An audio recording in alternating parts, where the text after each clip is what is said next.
Hola chicos, ¿qué tal? Soy el docente Diego Irigoyen y bienvenidos al curso de Fisiología. En esta clase vamos a tratar acerca del músculo esquelético. Este tema es el tema que vamos a ver, según el sílabo, en la semana número 9, después del parcial. Es el primer tema de la segunda unidad y es un tema muy importante porque nos va a servir como base para los posteriores cursos, como por ejemplo en Morfofisiología 2, el cuarto ciclo, donde van a ver la fisiología cardíaca. También nos va a servir, eso más que todo va a ser en la semana 10 porque ahí vamos a ver músculo liso y cardíaco, pero vamos a ir familiarizándonos del músculo esquelético, porque no podemos estudiar los otros tipos de músculos si no sabemos el básico. Y el básico es el músculo esquelético. Primero, primero que nada, chicos, vamos a comenzar con unos conceptos básicos. Estos conceptos básicos son de que nosotros tenemos que ver a una célula como la fibra muscular. Muchos nos confundimos al momento de estudiarlo y decimos que una fibra muscular, ¿qué es? ¿Por qué no guarda relación? Pero no, debemos compararlo con una célula. Es la célula del músculo esquelético y por ello tiene sus mismos componentes. Entre ellos, por ejemplo, una célula normal tiene membrana plasmática. Una fibra muscular tiene sarcolema. Una célula normal tiene retículo endoplasmático liso. Y una célula muscular tiene retículo sarcoplásmico.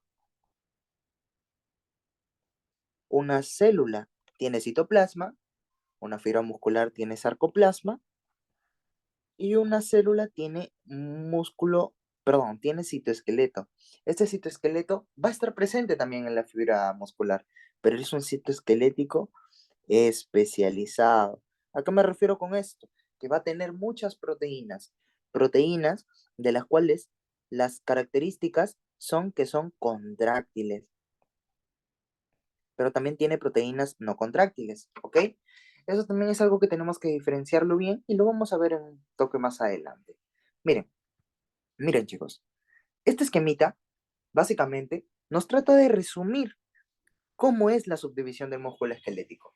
Tenemos en una primera instancia el músculo como tal, en grande, el bíceps. Luego este bíceps lo vemos en un corte más grande. Y acá podemos ver que se subdivide en fascículos. Todo el músculo está formado por fascículos, ¿ok? Y luego estos fascículos, dentro de ellos, tienen a las fibras musculares. Las fibras musculares, como podemos ver, son células y son células polinucleadas porque tienen muchos núcleos. Miren, esta tiene tres, pero puede tener más, solo que son largas, ¿ok? Luego, dentro de estas fibras musculares, vamos a tener a las miofibrillas. Las miofibrillas, dentro de ellas, vamos a tener esta unidad característica. Todo esto se le conoce como sarcómero, ¿ok? El sarcómero tenemos que saber que es la unidad funcional del músculo esquelético. ¿A qué me refiero con esto? De que en este sarcómero es donde se va a llevar a cabo la contracción, ¿ok? Va a ser este el que va a dar su función principal, que es la contracción. Luego dentro de ellos vamos a tener, dentro del sarcómero, vamos a tener distintos componentes, que lo vamos a explicar más adelante, en el siguiente apartado. Ahorita no nos confundamos con eso. Pero tenemos que saber de que estos miofibrillas están compuestas por filamentos, principalmente filamentos de actina, que son delgados, y filamentos de miosina, que son gruesos. La miosina tiene la siguiente composición. Miren, tiene una cola, tiene una bisagra y tiene una cabeza. ¿Ok? Esta es una actina, una miosina, perdón. ¿Ya? Tenemos que familiarizarnos con esto y que las partes móviles son la cabeza y la bisagra. O cuello, si quieres llamarle así. También. Miren, chicos. O brazo también se le suele llamar. Brazo. ¿Ya, chicos? Miren. Ahora, a esta parte vamos a volver luego, porque primero tenemos que conocer las generalidades como tal. Miren, chicos. Como les había comentado, la unidad funcional donde se lleva a cabo la contracción en el músculo esquelético es el sarcómero. Y nosotros nos preguntaremos, ¿qué es el sarcómero? El sarcómero es un espacio comprendido entre dos cosas. Miren acá, chicos. Esta es una imagen, ¿ok? Miren esta imagen. Acá tenemos el sarcómero. El sarcómero está constituido por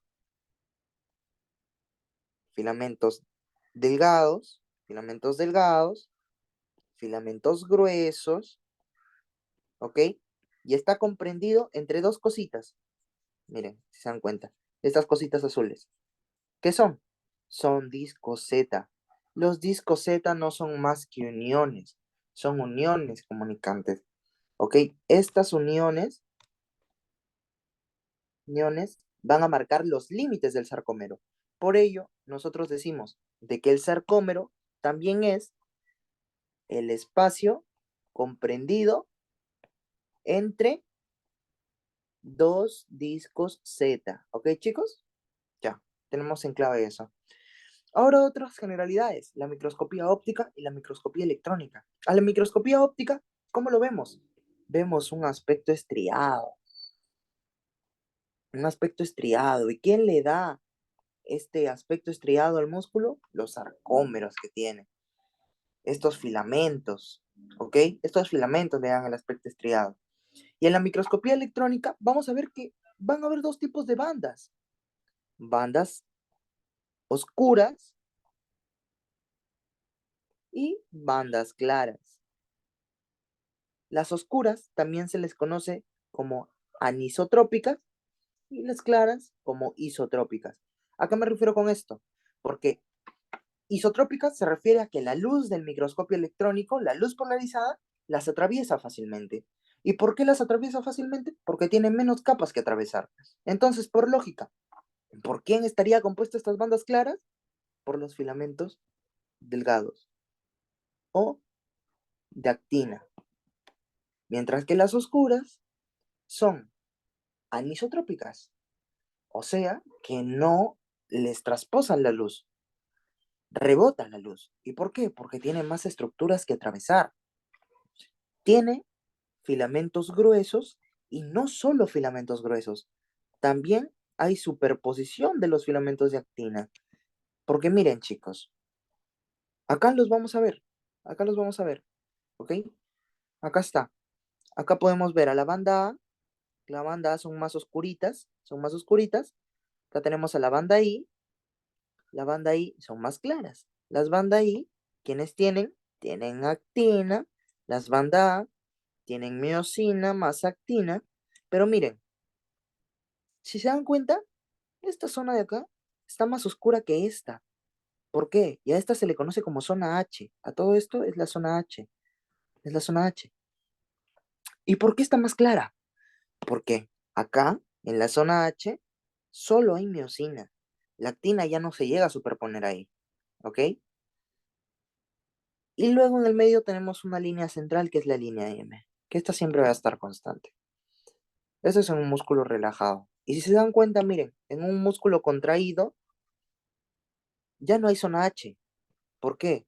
Porque la contracción se da, el principio de la contracción, siempre tenemos que relacionar contracción con superposición de actina sobre miosina. Es decir, la actina se va a poner encima de la miosina. Estos filamentos delgados que vemos aquí se van a trasladar hasta aquí y ya no nos va a quedar una estructura así, sino que nos va a quedar una estructura así, miren, con todo superpuesto. ¿Ok? Esa es la contracción, chicos. Entonces, teniendo en eso en claro, si la zona H era la zona de miosina libre de actina, en la contracción, como se va a superponer toda la actina, ya no va a haber zona libre de actina, ya no va a haber zona H. Por el contrario, desaparece. La línea M sigue constante, los discos teta siguen normales. La actina se sobrepuso. Entonces, ¿quién disminuyó de tamaño? Disminuyó de tamaño la banda I. ¿Quiénes eran las bandas I? La banda I era la actina sola. Entonces, como la actina va a dejar de estar sola para superponerse encima de la miosina, va a disminuir de tamaño, se va a cortar, ¿no? Y posteriormente, ¿qué pasa con la banda I? Perdón, con la banda A. Si la banda A era la banda oscura, la banda A se debía a que había miosina y había actina. Si se está sobreponiendo más actina sobre la miosina, ¿va a cambiar? No, sí ya estaba ahí. La banda A está dada por la miosina no se mueve, la que se mueve es la actina. Entonces la banda A se va a permanecer constante, chicos. Por ello, es de que esta es una pregunta de examen y tenemos que recalcarlo. Todo lo que voy subrayando son preguntas que han venido en el examen, ¿ok, chicos? Por ello hay que tenerles suma atención. Miren, las bandas I en una contracción se acortan. Las bandas A, que son las bandas oscuras, que están dadas por la miosina, como la miosina no se mueve, se mantienen. Las zonas H, que era solo donde había miosina, ahora como toda la actina se va a poner encima, ya no va a haber. Desaparece. La línea media sigue igual, porque era una línea que marcaba la mitad del sarcómero. Entonces, se mantiene. Y los discos Z delimitaban una sarcómera, si es que miren, en la relajación todo está más separado y en la contracción todo está más cerca, es decir, el sarcómero en general en la relajación está más grande y en la contracción está más chiquito porque está contraído y están acercados. ¿Qué pasó con los discos Z? Miren aquí.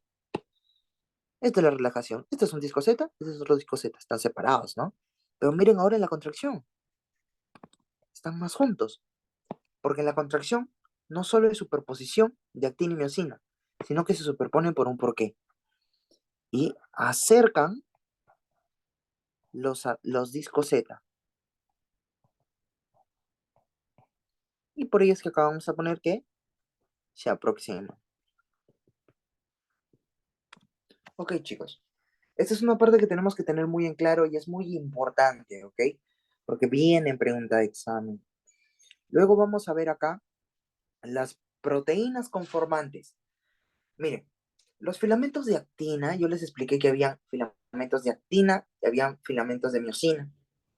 Y a los de actina se les conocían como filamentos delgados y a los de miosina como filamentos gruesos, ¿no? Hasta ahí todo claro.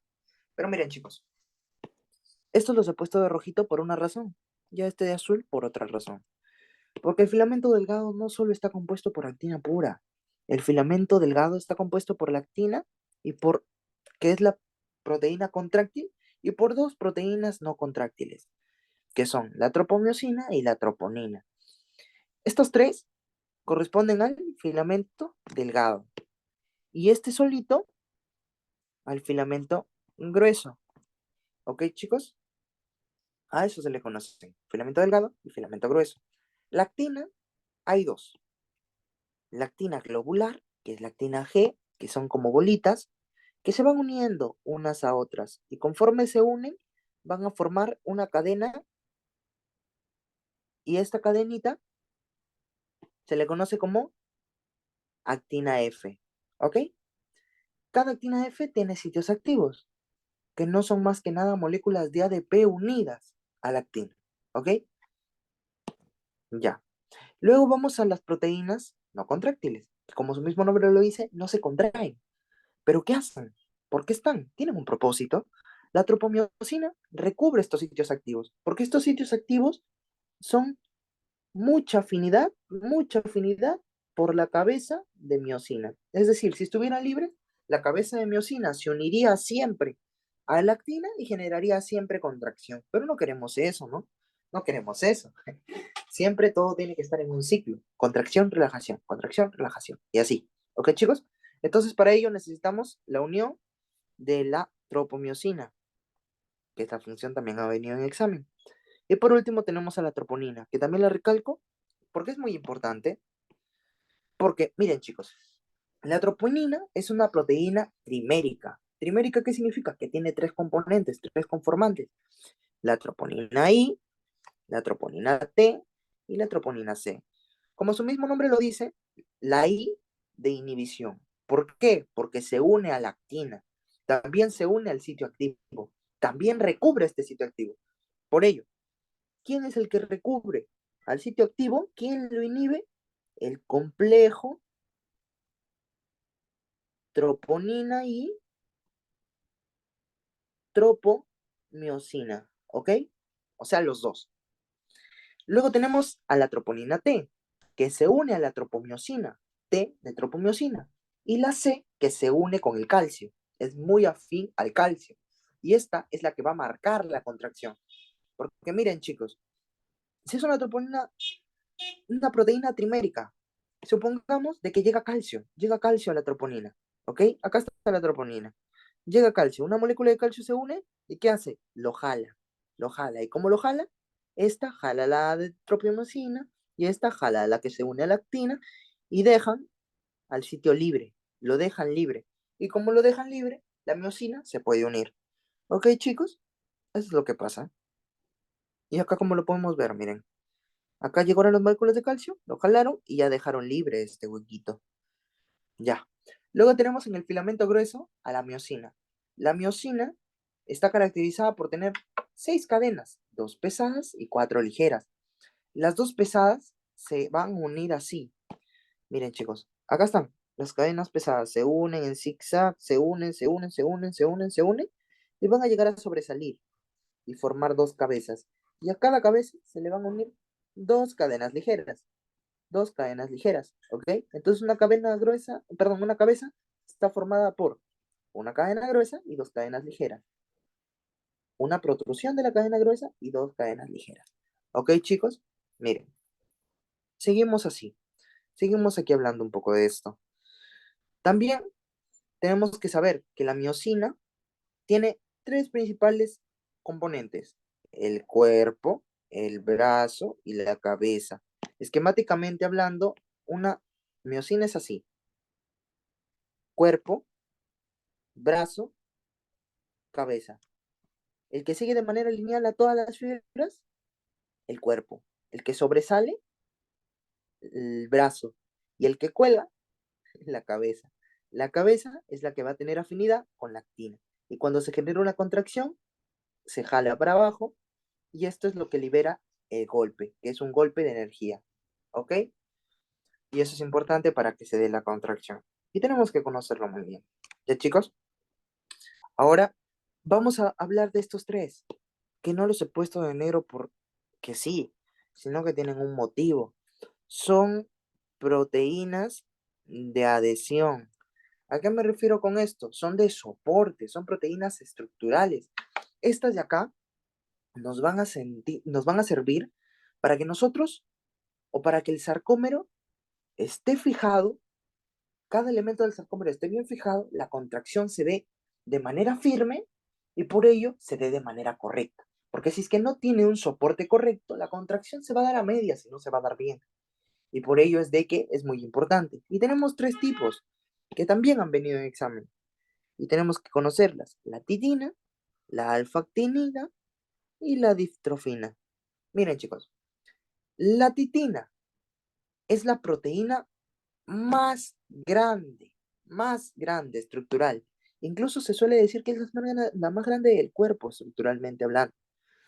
Y entre ellas tiene forma de resorte. Es una proteína así, así, así, así, así, así, así, así, que mantiene unido la miosina con el disco Z. Y si queremos verlo esquemáticamente, está acá. Miren, ¿ven esto que parece resorte? Esta es la titina, que mantiene unido ¿a quién? A la miosina con el disco Z. Le da estabilidad. ¿Ok?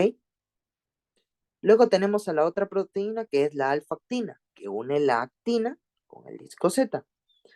Y tenemos a la distrofina, que une a la actina con el sarcolema. Tenemos que saber esto bien claro, chicos. No debemos confundirnos al estudiar y pensar que el sarcómero está aparte y el sarcolema, que es la membrana plasmática, está aparte. No, chicos. No, chicos, no es así. Hagamos cuenta que este cuadrado es la fibra muscular, ¿ok? Esta es la membrana, es el sarcolema, perdón, sarcolema, y este es el sarcoplasma, Y dentro están los sarcómeros, digamos así, ¿ok? Entonces, ¿a qué referimos con esto?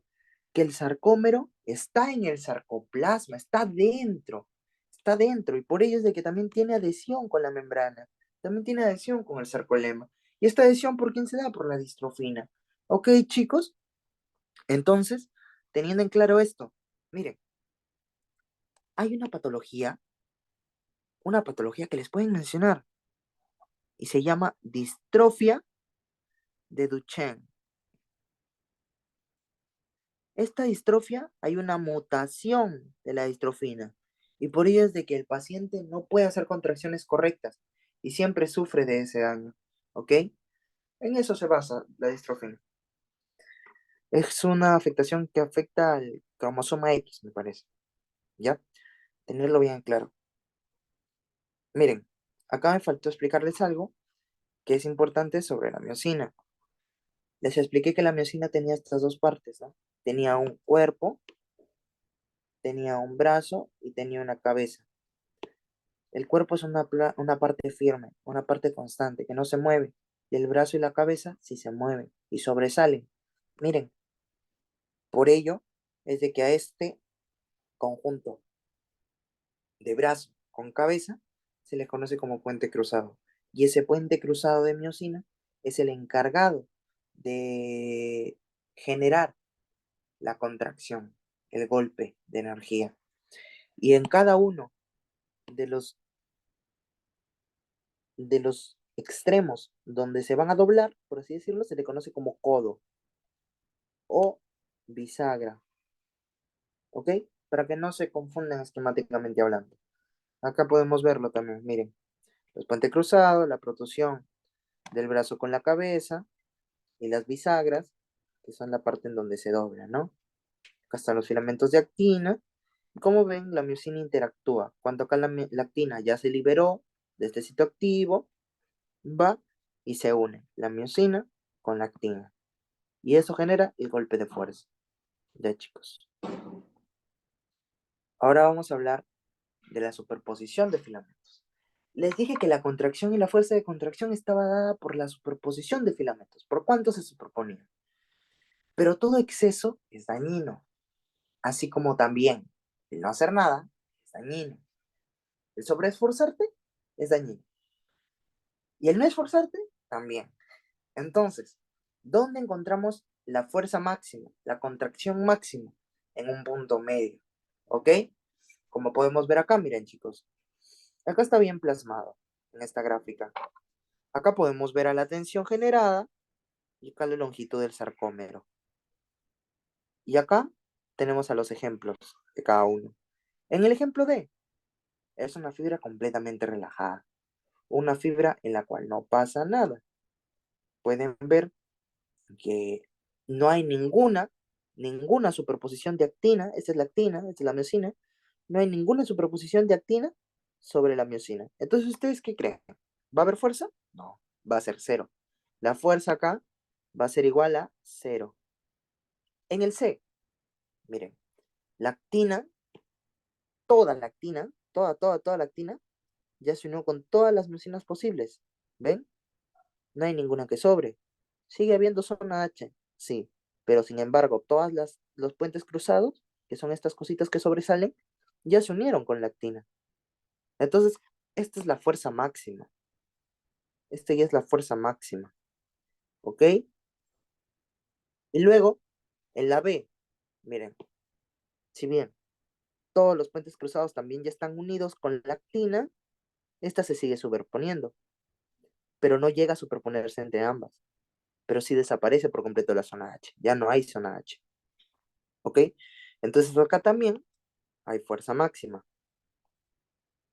Pero por último, miren la A. Como les dije, todo exceso es dañino. Si nos sobreesforzamos a algo, no vamos a conseguir lo que queremos. Y de igual manera pasa acá, en la superposición de filamentos. Se está sobreponiendo mucho la actina. Y miren, incluso llega a superponerse una sobre otra. Es una actina, esta es otra actina, se sobreponieron y encima superponen a la miocina. ¿Ustedes creen que esto va a funcionar bien? No, miren, está generando tensión de más, está comprimiendo la miocina y si trabajas bajo presión, no vas a trabajar bien. Y es lo mismo que le pasa a la miocina. La miocina está atrapada, está pidiendo auxilio, no puede contraerse correctamente. Y por ello es de que acá la fuerza también es igual a cero. Todo exceso es dañino y no hacer nada también es dañino. ¿Ya, chicos? Apréndanse de eso y con eso se lo graban. Y estas son longitudes, chicos. Miren. Estas son longitudes. Estos de acá, estos dos, son longitudes. Acá, la primera, el caso C que les dije, es una longitud de 2 y el caso B es una longitud de 2,2 micrómetros. Y por ello es que se dice que el filamento, perdón, la contracción máxima está dada en una longitud de 2 a 2,2 micrómetros. ¿Ya, chicos? Bien. Esperen. Miren, chicos, continuando con la clase, eh, ahora la fuente de energía vamos a hablar, porque para que se dé la contracción, como la mayoría de los procesos en el cuerpo, necesitamos de energía. Y la energía es extraída principalmente ¿de quién? Del ATP. ¿Ok, chicos? Pero hay otras fuentes de energía que también son.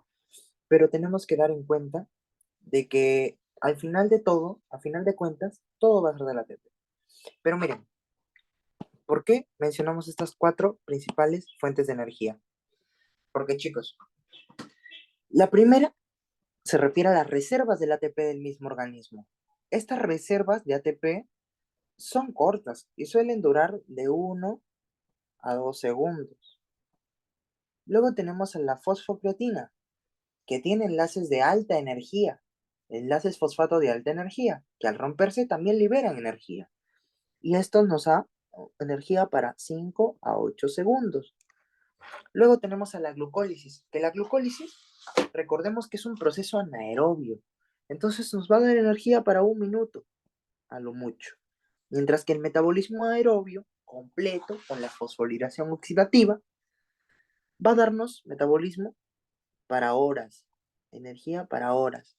Y esto lo vemos graficado acá. Miren, chicos, el ATP comienza elevado y disminuye en cuestión de segundos. La fosfocreatina se eleva y disminuye también en segundos. El metabolismo anaerobio, que es la glucólisis, llega hasta minuto, pero no a una misma intensidad que un metabolismo aeróbico, un metabolismo completo. Y en base a esto, tenemos una clasificación, chicos. Miren, y esta clasificación es según las fibras musculares. Tenemos fibras musculares lentas, también conocidas rojas, o de tipo 1, que se caracterizan por tener un proceso aerobio, un proceso completo, fosforilación oxidativa. Si van a necesitar un proceso aerobio, entonces, ¿dónde se llevan a cabo? En las mitocondrias. Entonces van a tener muchas mitocondrias y como es una respiración aerobia, va a necesitar de oxígeno. Y el oxígeno va a estar dado ¿por quién? Por la mioglobina. La mioglobina es quien le da ese color característico rojo y por ello se llaman fibras rojas. Y como es una energía para mucho tiempo, de horas, ¿quiénes van a ser? Duraderas. Y un ejemplo característico de ellos son los músculos posturales. Por si les preguntan, porque han preguntado también. ¿Ok? Músculos posturales. Luego tenemos a las fibras rápidas, blancas o de tipo 2. Son de un metabolismo anaerobio y como no van a necesitar oxígeno, van a ser de pocas mitocondrias y aparte van a tener escasa mioglobina o van a carecer de mioglobina. Y esa carencia de mioglobina es lo que les da ese color característico, que es blanca, ¿ya? Y sirven para periodos cortos de tiempo. ¿Ya, chicos? Ahora vamos a revisar otra clasificación, que es la clasificación según el tipo de contracción. Tenemos dos tipos de contracción, que son la contracción de tipo isotónica y la contracción de tipo isométrica. La isotónica, chicos, como su mismo nombre lo dice, es isotónica, de igual tensión. Va a tener una tensión constante. Y la isométrica, iso igual, métrica, medida, una longitud constante. ¿Ok, chicos? Esto es importante que lo sepamos. Es la principal diferencia entre ambas. Y vamos a tener ejemplos característicos para cada uno. La isotónica es una tensión constante, el músculo se acorta y podemos levantar algo. Un ejemplo característico, cuando nosotros nos vamos, por ejemplo, al gimnasio, tenemos las mancuerdas, hacemos presión y vemos de que con la contracción levantamos la mancuerda, la tensión es constante y el músculo se achica, el músculo se acorta, el bíceps, ¿ok? Y por el contrario, la isométrica, la tensión aumenta, pero la longitud es constante, la carga es superior a la fuerza, por lo cual no vamos a levantar, no vamos a mover la carga.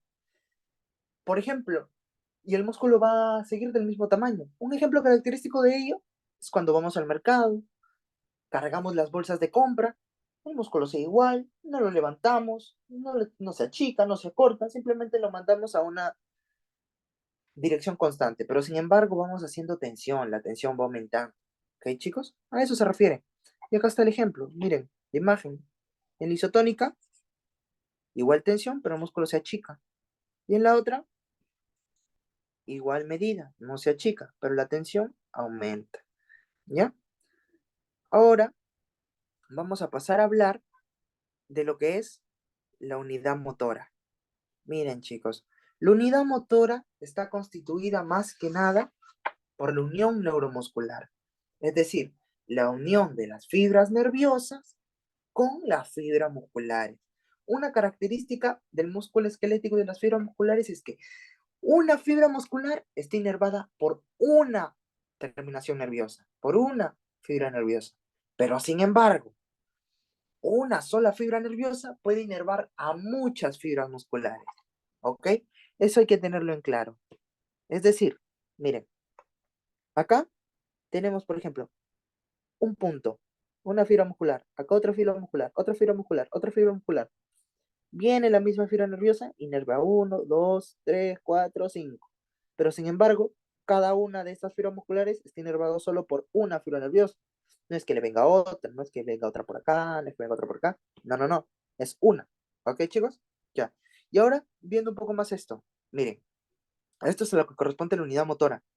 Pero acá hay un concepto de importancia que nosotros tenemos que rescatar. A mayor inervación es igual a mayor precisión y menor inervación es igual a menor precisión. ¿A qué me refiero con esto? Miren, no es lo mismo que viene una fibra A e inerva 1, 2, 3, 4 fibras musculares, que una fibra venga e inerve solo dos fibras musculares. ¿Ok? Ambas están inervadas por fibras nerviosas. Ambas son fibras nerviosas. Ambas están inervando a fibras musculares. Pero sin embargo, acá hay más. Por una hay cuatro. Y acá por una hay dos. ¿Y esto cómo se traduce? En que esta, en el cual el estímulo está más dispersado, está más, por así decirlo, está más dividido, la precisión va a ser menor, va a haber menos especialidad para ambas, para cada uno. Es decir, no es como si tú estás yendo a un restaurante, viene un mozo y te atiende a tu mesa. Solo atiende a tu mesa, es específico de tu mesa. En la vida se les va a olvidar la precisión de los movimientos en tu mesa, y los pedidos están dados, ¿ok? Entonces, ¿ese qué ejemplo es? Acá. Hay mejor precisión. Pero sin embargo, te vas a un restaurante en el cual solo hay un mozo y hay como 8 mesas.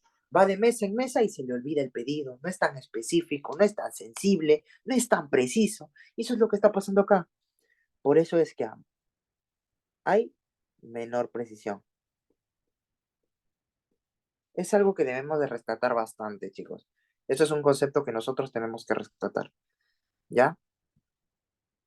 Ahora vamos a hablar de la sumación de las fuerzas. Son fuerzas, son contracciones. Se pueden sumar, pueden aumentar su intensidad.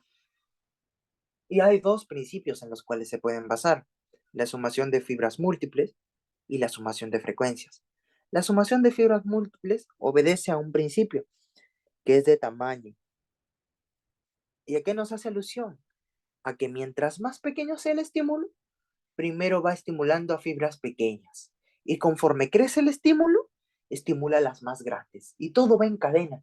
Y al final se acumulan y generan un impulso más grande, una fuerza mayor. ¿Ok, chicos?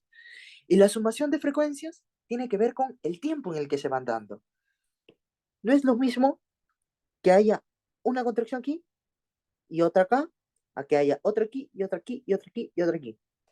Esta de acá va a tener mayor fuerza, y la de acá, menor fuerza. ¿Ok, chicos? Y miren. Pero no de siempre va a ser esto bueno. ¿Por qué? Porque hay dos fenómenos. Uno que se llama tetanización y la otra que se llama tetania. La tetanización significa de que se sumaron tan rápido, tan rápido las frecuencias de estimulación que no va a dar tiempo a de que la otra se realice correctamente. Es decir, la segunda contracción se superpone a la primera y así, y parecen una contracción constante, ¿ok? Simula una contracción constante.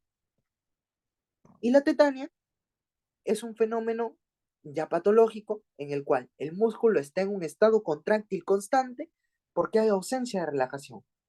Es decir, entre potenciales de acción, que normalmente debe ser así: un potencial de acción, luego se relaja, se contrae, se relaja, se contrae, se relaja.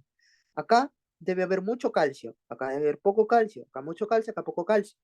Eso es lo que normalmente pasa. Pero en una tetania es así. ¿Por qué?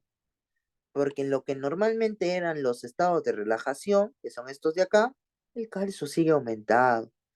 Entonces no va a haber relajación, va a haber una ausencia de relajación. Y a eso se le llama tetania. ¿Ok, chicos? Y también es importante que nosotros sepamos esto: la fuerza máxima de contracción de un músculo. La fuerza máxima de contracción de un músculo es de 3 a 4 kilogramos por centímetro cuadrado. Es importante conocer esto porque si nosotros excedemos esta carga, vamos a poder desprender los tendones, se va a dañar el músculo y vamos a generar lesiones, cosa que no queremos. Luego hay procesos de remodelación del músculo. Cuando nosotros vamos al gimnasio, hacemos fuerza, hacemos pesas, poco a poco el músculo va creciendo y este crecimiento del músculo se le llama hipertrofia, que no es más que un aumento en el tamaño de las fibras musculares. ¿Y esto qué se debe? A un aumento del número de miofibrillas, ¿ya? Luego tenemos a la hiperplasia. La hiperplasia ya no es un aumento de tamaño, es un aumento de número de fibras musculares. Esta hiperplasia es muy diferente a la hipertrofia y es mucho menos frecuente, es rarísima que se dé. El proceso normal, cuando uno va al gimnasio, es la hipertrofia. Luego tenemos a la atrofia. La atrofia es una disminución del tamaño de las fibras musculares. ¿Y por qué se da esta atrofia? Por una vía, la vía de la ubiquitina proteasoma. Cuando nosotros dejamos de utilizar un músculo por mucho tiempo, el músculo se va haciendo más chiquito. ¿Por qué razón? Porque al no estar utilizada, va a ser marcada por la ubiquitina y posteriormente de que le pusieron ese marcador, el proteasoma va a ser el encargado de degradar a las neuronas. ¿Ok, chicos?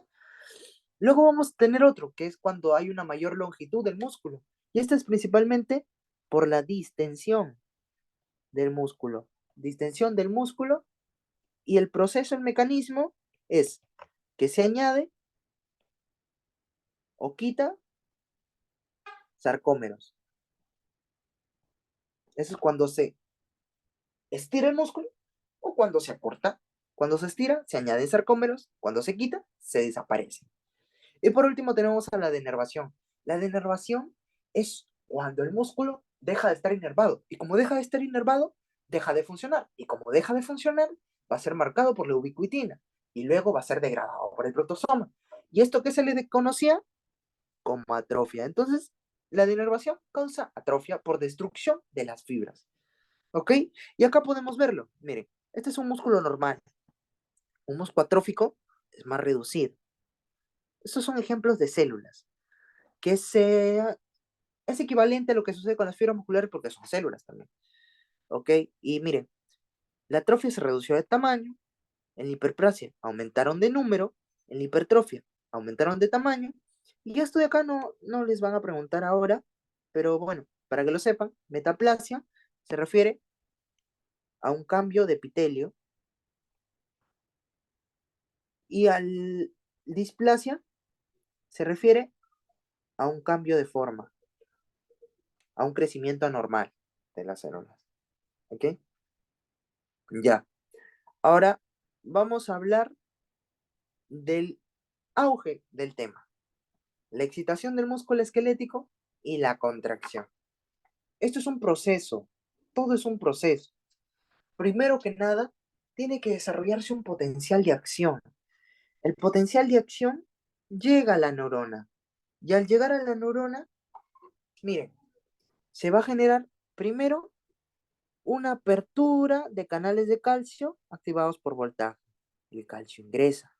El calcio al ingresar va a hacer o promover que estas vesículas que presentan acetilcolina vayan y se fusionen con la membrana. Y se funcionan mediante un complejo. El complejo es NARE. Es NARE. V es NARE, que está en la vesícula, y el T es NARE, que está en la membrana. Se fusionan y hacen que la acetilcolina sea expulsada por exocitosis. Una vez la acetilcolina se encuentre en esta hendidura sináptica, va a ir, va a ir hacia sus receptores que van a estar ubicados en la membrana del sarcolema. Entonces, ahí van a generar una unión. Y miren, estos son los receptores. Los receptores de acetilcolina van a estar predispuestos a la unión de dos moléculas de acetilcolina. Entonces, las dos acetilcolinas se unen y activan al receptor. Y al activar su receptor, van a generar la entrada de iones sodio. Y como van a entrar los iones sodio, va a generarse un ambiente más positivo en la membrana del músculo, generando primero un potencial de membrana. Un potencial de membrana. Luego este potencial de membrana, si es que supera un umbral, va a llegar a generar un potencial de acción. Y el potencial de acción va a transmitirse por toda la membrana del músculo esquelético, generando una cierta serie de respuestas. Miren, los receptores, por si acaso, son receptores nicotínicos de tipo 1. Ya, eso es lo que sucede a nivel nervioso. Y miren, esto es importante que lo rescatemos. Es muy importante que lo rescatemos. El potencial de acción muscular tiene características. Y esas son preguntas de examen. El potencial de membrana en reposo es de -80 a -90. El umbral suele ser de -60 a -40. El umbral significa de que cuando llega a ese potencial, se desarrolla un potencial de acción. Ya no hay vuelta atrás. En cambio, si es que el estímulo no llega a ese punto de umbral, no se desarrolla ningún potencial de acción. Luego tenemos la duración del potencial de acción, que ¿cuánto es? De 1 a 5 milisegundos. Y la velocidad máxima a la que viaja, de 3 a 5 milisegundos. Si lo queremos compartir, perdón, metros por segundo. Si lo queremos, por así decirlo, comparar con la de las fibras nerviosas, podemos decir que el potencial de membrana en reposo es de 10 a 20 milivoltios más negativo que la de las neuronas, mientras que la velocidad es un treceavo de lo de las neuronas, ¿ya? Y esta duración es 5 veces más que la de las neuronas, ¿ya? Ahora, viendo a grandes rasgos de nuevo esto, miren, acá se liberó la acetilcolina interactuó con sus receptores, ingresó el sodio, se desarrolló el potencial de acción y viajó hasta estas invaginaciones de sarcolema. Estas invaginaciones de sarcolema son los túbulos T y tienen un propósito, que el potencial de acción no solo se quede en la superficie, sino que llegue a penetrar hasta la profundidad. Y de esto se encargan los túbulos T, ¿ok? Y en los túbulos T vamos a encontrar unos receptores, que son los receptores de dihidropiridina asociados a reanodina, que son los canales de calcio, ¿ok? Entonces, ¿qué pasa? Miren, este receptor es estimulado por voltaje. El voltaje llega y lo activa al receptor de dihidropiridina. Entonces, como es un resorte, lo que hace es destapa a este retículo sarcoplásmico y hace que el calcio que está dentro, almacenado en forma de calcio unido a la calcecuestrina, puede ser, o calcio libre, sale. Sale el calcio, como podemos ver acá en la segunda imagen. Sale el calcio. El calcio se acumula en el líquido intracelular y va a ir ¿hacia dónde? Hacia la troponina. La troponina C se va a unir, la troponina C va a desplazar a la tropomiosina, va a dejar el sitio activo libre y va a generar una unión de la cabeza de miosina con la actina. Y esto es lo que se va a generar acá. Este golpe es cuando ya se unió y se separó el calcio, la troponina y la tropomiosina, la cabeza de miosina se une a la actina y luego va a generar un golpe de fuerza o tirón, en la cual la cabeza es impulsada hacia el brazo y luego se suelta. ¿Y cómo haces que se suelte? ¿Quién hace que se suelte? El ATP. Una vez ya dio el golpe de fuerza, el ATP llega a la cabeza y se une. Se une con la cabeza y acá pasan dos cosas. En primera, se separa actina y miosina. Y dos, la miosina degrada al ATP y se carga de energía. Y está lista para empezar de nuevo. ¿Ok, chicos? Ya. Ahora sí, a todo esto que les expliqué se le conoce como la teoría de la cremallera. La teoría de la cremallera, que consiste en un aumento de calcio en el citosol. El calcio se une a la troponina, el complejo troponina-calcio tira la tropomiosina lejos de la unión de la actina, la miosina se une a la actina, se completa el golpe de fuerza y luego el filamento de actina se desplaza y todo se vuelve a repetir por la llegada de la molécula de ATP. ¿Ok? Ya, chicos. Esto es todo lo que tiene que ver con la contracción y excitación del músculo esquelético. Pero miren, acá vamos a hacer una correlación clínica y para ello vamos a utilizar fármacos que son muy preguntados en clase. ¿Ok? Entre ellos tenemos estos característicos. La toxina botulínica. La toxina botulínica inhibe al complejo SNARE. Y como queremos inhibir al complejo SNARE, ¿qué pasa? ¿Dónde actuaba el complejo SNARE? El complejo SNARE, recuerden que hacía que las vesículas se unan con la membrana y la acetilcolina salga. Entonces, al estar inhibido este complejo SNARE por la toxina botulínica, ya no se une, las vesículas no se unen con la membrana, no se unen, no hay exocitosis. Si no hay exocitosis, no hay acetilcolina. Si no hay acetilcolina, no se realiza la contracción. ¿Ok? Ahora, vamos con los fármacos curariformes. Los fármacos curariformes se llaman así porque son similares al curare. El curare lo que hace es bloquear los receptores de acetilcolina. Entonces actuarían a este nivel. Miren, acá están los receptores. viene el fármaco y los bloquea, se une a ellos. Se une, se une, se une. ¿De qué sirve que la acetilcolina esté aumentada acá si no se puede unir al receptor? Entonces no se desencadena la respuesta, no entra sodio, no aumenta la despolarización, no se genera potencial de acción, no hay contracción tampoco. ¿Ok? Estos dos de acá no generan contracción, no contracción. Luego tenemos a la neostigmina y al fluorofosfato de diisopropilo. Estos de acá tienen como mecanismo inhibir a la acetilcolinesterasa, a la HASA. ¿Ya? Miren chicos, hagamos cuenta que esta es la neurona, el botón sináptico. Llega la hendidura, ya, acá están los receptores, todo normal, se libera la acetilcolina y al liberarse la acetilcolina aumenta, ¿no? Pero esta acetilcolina se va a unir constantemente a sus receptores porque tiene mucha afinidad, pero esto va a generar una contracción constante y no queremos eso. ¿Cómo lo regulamos? Hay una enzima que es la HASA. La HASA lo que hace es venir y degrada la acetilcolina, la degrada. Y al degradarla ya no se va a unir con los receptores. Y entonces va a cesar una contracción constante. ¿Ok? Así que este es el mecanismo de la neostigmina y del fluorofosfato de disopropilo. Normalmente esto es lo que pasa, ¿ya?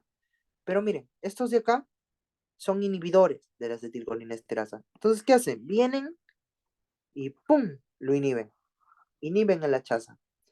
Y como inhiben a la chasa, hacen que se aumente más la acetilcolinesterasa, la acetilcolina, perdón. Y como hay mayor acetilcolina, hay mayor interacción con los receptores y hay mayor contracción. ¿Dónde se usa esta neostigmina? ¿Dónde se usa? Hay una patología que se llama miastenia gravis. En la miastenia gravis hay anticuerpos contra los receptores de acetilcolina. Hay anticuerpos contra estos de acá. Como hay anticuerpos, estos van a estar ocupados o van a estar dañados. Y como están ocupados o dañados, por más que haya acetilcolina, no se van a activar. Y mucho peor si es que la hachaza las está degradando constantemente, ¿no? Entonces, no va a haber contracción. ¿Cuál es la solución a esto? La neostigmina. La neostigmina inhibe a la hachaza, hace que se aumente las cantidades de acetilcolina, y al haber cierta cantidad de acetilcolina elevada, va a desplazar estos anticuerpos y se va a unir. Y se va a dar todo de manera correcta. Pero luego tenemos otro fármaco que es el fluorofosfato de isopropilo. El fluorofosfato de isopropilo es como si la neostigmina, pero su acción dura días. Puede durar mucho más prolongada, más tiempo. Y esto no siempre suele ser bueno, porque al haber mucha contracción, puede llegar a un espasmo. Y el espasmo puede traducirse en espasmo laringio. Y el espasmo laringio puede provocar ahogamiento. Y el ahogamiento, muerte. ¿Ok? Es importante que lo sepamos. Y por último tenemos a los fármacos que actúan similar a la acetilcolina. Tienen una acción muy similar, como son la nicotina, la metacolanina y el carbacol. Estos tres son como la acetilcolina, pero no son degradados por la acetilcolinesterasa. Entonces, son buenos porque interactúan con el receptor y aumentan la contracción. Buenos en situaciones específicas de relajación extrema, por ejemplo, o de inutilización de la acetilcolina. Así que chicos, eso sería todo. Eso sería toda la clase de músculo esquelético de semana 9. Gracias por su atención y nos vemos a la próxima.